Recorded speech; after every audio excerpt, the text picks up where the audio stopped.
ఏలూరు నుంచి అనిల్ రాస్తున్నారు. 9 రోజుల పూజ వీలు కాని వారికి ప్రత్యామ్నాయం ఏంటి తెలియచేయగలరు రాస్తున్నారు.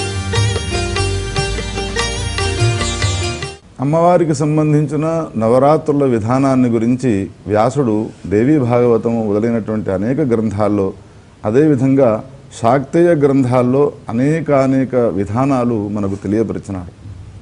9 రోజులు శుక్లపక్ష ప్రతిపద నుండి మొదలుకొని నవమి పర్యంతము నవరాత్రులను ఆచరించాలి అని, ఒకవేళ నవరాత్రులు 9 రోజులు ఆచరించే వీలుగాని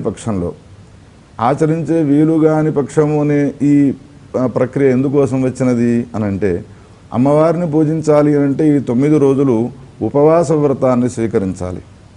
ఏ ఆహారాన్ని స్వీకరించకుండా 9 రోజులు అహర్నిశములు ఆహారం నియమంతో కూడుకంటే ఏమీ స్వీకరించకుండా ఉంటూ నవరాత్రులు చేయడం అనేటువంటిది చాలా కఠినం కాబట్టి ఇదొకటి.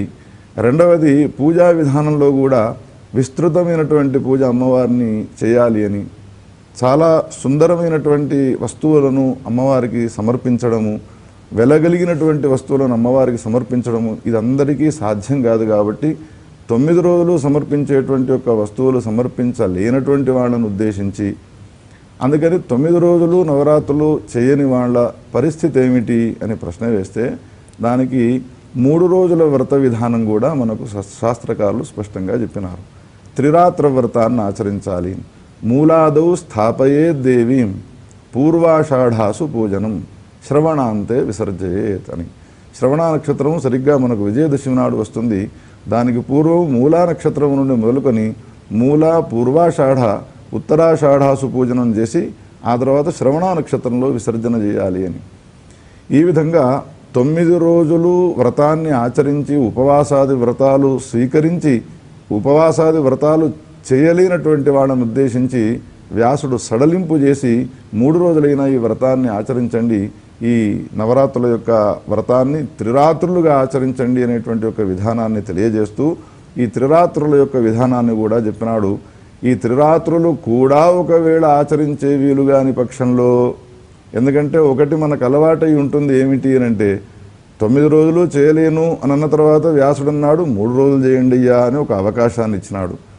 3 రోజుల అవకాశం ఇచ్చినాడు కదా అని ఇంకా 3 రోజులు చేయని పరిస్థితి కూడా ఉంటే వాళ్ళకేమైనా అవకాశం ఉన్నదా అని అడగాలి అనేటువంటి ఒక కోరిక, కుతూహలం మనబోటి వాళ్ళకు ఉంటుంది అని భావించి వ్యాసుడు ఆనాడే తాను రచించినటువంటి పురాణ కాలం నాడే ఒక వ్యవస్థ చేసినాడు. 3 రోజులు కూడా ఒకవేళ వ్రతము చేసేటువంటి ఆ అవకాశం లేని సమయంలో, ఆ సామర్థ్యమే గనుక లేని సమయంలో ఒక్కరోజైనా ఈ వ్రతాన్ని ఆచరించాలి. ఒకరోజు వ్రతాన్ని గురించి చెప్పినాడు కదా అని ఒకరోజు మాత్రమే వ్రతం చేసి 9 నవరాత్రుల యొక్క పూజ ఫలాన్ని పొందాలనేటువంటి యొక్క ఆసక్తితో ఒకరోజు వ్రతాన్ని మాత్రమే ఆచరించి ఊరుకోవడం సమంజసం కాదు. వారి శక్తి సామర్థ్యాలను అనుసరించి వ్యాసుడు చెప్పినటువంటి విధానము అని మనం భావించాలి. 9 రోజులు ఉపవాస వ్రతాలను స్వీకరించి నియమనిష్టలతో చేసే సామర్థ్యం గల వాళ్ళు 9 రోజులు చేయాలి. 9 రోజులు వీలు కాని పక్షంలో 3 రోజులు చేసేటువంటి యొక్క సామర్థ్యం గల వాళ్ళు 3 రోజులు చేయాలి అని. అది కూడా మాకు సాధ్యం కాదు, కానీ అమ్మవారి యొక్క పరిపూర్ణ అనుగ్రహం మాకు లభించాలి అని అంటే మేమేం చేయాలి అనేటువంటి కుతూహలంతో ఉన్న వాళ్ళని ఉద్దేశించి ఏకరాత్ర వ్రతం కూడా చెప్పినాడనేటువంటి విషయాన్ని మనం గమనించాలి.